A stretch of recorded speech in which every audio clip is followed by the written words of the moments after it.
जो इंसान अपने बड़ों की सपोर्ट और स्नेह को भूल जाते हैं, वे उस राक्षस के समान होते हैं जो महादेव से वरदान प्राप्त कर उन्हीं का नाश करने में अपनी व्यर्थ ऊर्जा खर्च करते रहते हैं। सुरक्षा सदन कल्याण एसोसिएशन जागरूकता शिविर की प्रेरणादायक समाज सुधारक कहानी। एक गांव में सुरक्षा सदन कल्याण एसोसिएशन द्वारा एक जागरूकता शिविर आयोजित किया गया। शिविर का विषय था बड़ों का सम्मान और कृतज्ञता का महत्व। शिविर में उपस्थित लोगों को संबोधित करते हुए एक समाजसेवी ने एक कहानी सुनाई। गांव में एक युवक रहता था विवेक।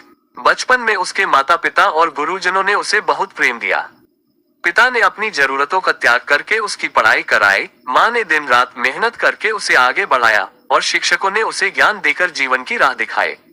समय बीता, विवेक पढ़ लिखकर एक बड़ा अधिकारी बन गया। सफलता मिलने के बाद उसके व्यवहार में अहंकार आ गया। अब उसे लगने लगा कि उसकी उपलब्धियां केवल उसकी अपनी मेहनत का परिणाम है।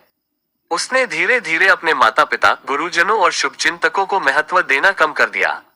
एक दिन गांव में एक बुजुर्ग ने उससे पूछा, बेटा, जिस सीढ़ी के सहारे तुम छत तक पहुंचे हो, क्या उसे ठोकर मार देना उचित है? विवेक मुस्कुराकर आगे बढ़ गया, लेकिन उस बात पर ध्यान नहीं दिया। कुछ वर्षों बाद उसके जीवन में कठिनाइयां आने लगी। निर्णय गलत होने लगे, रिश्ते कमजोर पड़ने लगे और मानसिक शांति समाप्त होने लगी। तब उसे एहसास हुआ कि सफलता केवल प्रतिभा से नहीं, बल्कि उन लोगों के आशीर्वाद और मार्गदर्शन से भी मिलती है जिन्होंने हमें संभाला और आगे बढ़ाया। उसी समय सुरक्षा सदन कल्याण एसोसिएशन के एक जागरूकता कार्यक्रम में उसने एक उदाहरण सुना।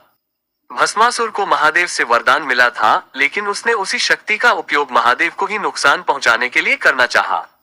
अंततः उसका अहंकार ही उसके विनाश का कारण बना। विवेक को लगा मानो यह उदाहरण उसी के लिए हो। उसने समझ लिया कि जो व्यक्ति अपने बड़ों, माता पिता, गुरुजनों और शुभचिंतकों के प्रेम व सहयोग को भूल जाता है, वह भी उसी प्रकार अपनी ऊर्जा व्यर्थ करता है। ऐसा व्यक्ति धीरे धीरे अपने जीवन की सबसे बड़ी पूंजी, आशीर्वाद और संस्कार खो देता है। उस दिन के बाद विवेक ने अपने माता पिता के चरण स्पर्श किए, गुरुजनों का सम्मान किया और समाज सेवा में जुड़ गया। उसके जीवन में फिर से सुख, शांति और सम्मान लौटने लगा। शिक्षा। जिस वृक्ष की जड़ें मजबूत होती हैं, वही आंधियों में भी खड़ा रहता है। उसी प्रकार जो व्यक्ति अपने बड़ों के स्नेह, संस्कार और सहयोग का सम्मान करता है, उसका जीवन भी स्थिर और सफल बनता है। संदेश। सुरक्षा सदन कल्याण एसोसिएशन का संदेश है, सफलता मिलने पर अपने बड़ों को मत भूलिए। माता पिता, बड़े भाई, गुरुजन और शुभचिंतक जीवन की सबसे बड़ी संपत्ति है।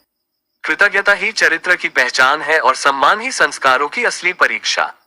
जिसने अपने बड़ों का सम्मान करना सीख लिया, उसने जीवन में आगे बढ़ने का सबसे बड़ा मंत्र सीख लिया। यदि यह संदेश आपको प्रेरित करे तो इसे अधिक से अधिक लोगों तक पहुंचाएं, ताकि सम्मान, संस्कार और कृतज्ञता की भावना समाज में मजबूत हो सके।